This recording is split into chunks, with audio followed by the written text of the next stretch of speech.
Episodi ballë për ballë me faktet në Faktoj Epikal vjen këtë radhë me ballafaqimin e 2 kandidatëve për deputet nga listat e hapura në qarkun e Durrësit, Jona Osmani e Partisë Socialiste dhe Aulon Kalaja nga Partia Demokratike. Ajo arkitekte dhe pedagoge në Universitetin e Tiranës dhe ai aktivisti shoqërisë civile ballafaqohen për çështje me peshë në qarkun e Durrësit si turizmi, rindërtimi dhe projektet në infrastrukturën portuale.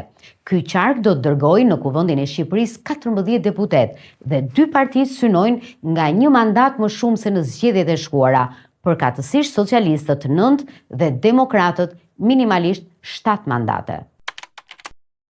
Kam vazhduar studimet e larta për gazetari dhe kam punuar disa kohë në televizion, e pastaj jam marrë me aktivizëm, përgjithsisht me protesta, që nga protesta armëve kimike, ku kam qenë një nga organizatorët, e më vonë me gjithë protestet e tjera, përgjithsisht karakterit patriotik. Kam hyrë në politik për disa arsye, është hera parë që kandidoj për deputet në qarkun e Durrësit. Çështja e parë ka qenë shpopullimi dhe çështja e dytë ka qenë familja. Në korrik të vitit 2024, Partia Socialiste lançoi edhe platformën deputeti që dua, që ishte një shans për mua dhe për të rinj si unë. Nuk është se jam ndjerë e përfaqësuar nga ato zërat gati burrëror apo të egër që politika ka pasur deri më tani. Por besoj që duhet bërë më tepër dhe besoj që zëri i të rinjve është ai që ka Shqipëria nevojë më tepër tani. Një nga plagët më të mëdha të këtij qarku është çështja e tërmetit. Është qarku më i dëmtuar nga tërmeti 26 nëntorit 2019. Mund t'ju them me përgjegjësi që sot e kësaj dite familjet në Durrës nuk janë futur në shtëpi. Procesi i rindërtimit është përmbyllur, ndërkohë nga ana tjetër nuk i jepen çelçat. Kjo është një çudi e madhe, kam pyetur shumë përfaqësues të Partisë Socialiste, e para kanë ndërtuar më pak shtëpi se ç'duhet.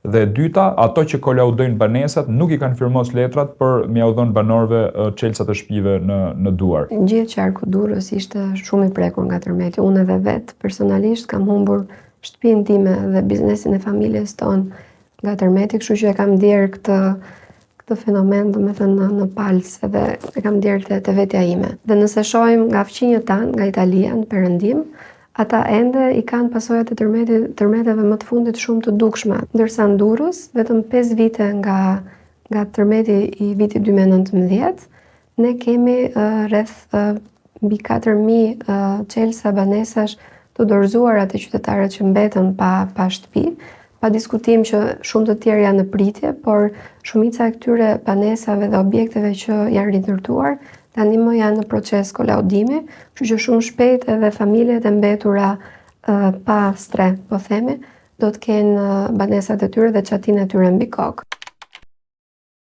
Krimi organizuar ka diktuar gjithmonë në qarkun e Durrësit, në atë që njihet Durrës, si porti i Durrësit ku ka shumë interesa, por nga ana tjetër edhe zonën e Shijakut apo Kruj-Fushkruj, ku rëndom thuhet që fshihen duart e krimit, domethënë.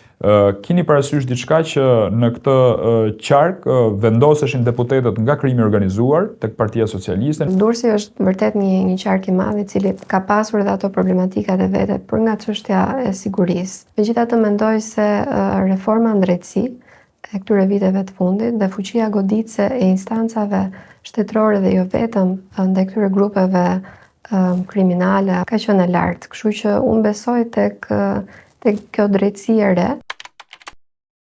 Unë gjykoj që një nga pasuritë më të mëdha që ka Shqipëria, që është qyteti dy rrahut në këtë rast, sot vuan atë që quhet betonizim. Unë kam qenë një aktivist kundër projektit Veliera në Durrës. Ajo velier betoni 6 milion euro aty, në rast se unë do të jem në parlament, unë do të bisedoj me gjithë ata njerëz që marrin vesh nga legjislacioni shqiptar që ne të hapim një kapitull të ri në Durrës. Pra, unë kam ndërmend që ajo velier që ne fituam gjykat bashkë me profesor Sazan Gurin, Mirela Jorgon, Silvana Bellën dhe avokatër tjerë, do duhet që të mos jetë aty. Unë mendoj që turistët nuk vinë për të parë betonin, por vinë për të parë arkeologjin. Veliera patjetër ka qenë një projekt shumë i bukur, shumë ambicioz dhe më në fund gati i realizuar. Megjithatë, aty janë gjetur artefakte që pa diskutim na kthejnë historinë e Durrësit vjetër, që është një nga perlat e gjithë Ballkanit. Megjithatë, ky projekt, edhe pse u përball me gjithë këto të reja ose zbulime që u bën, mori në mbrojtje apo në ruajtje këto vepra duke i zbuluar pjesërisht, por njëkohësisht duke mos i lënë ato të degradojnë. Kështu që është gjetur një mënyrë e midist Pra që edhe të mos i zbulojmë totalisht, por njëkohësisht dhe të lëmë një dritare të hapur, sepse ashtu janë vërtet ato sferat e xhamit nga të cilat ne mund të shohim se çfarë mban poshtë ky projekti Velierës.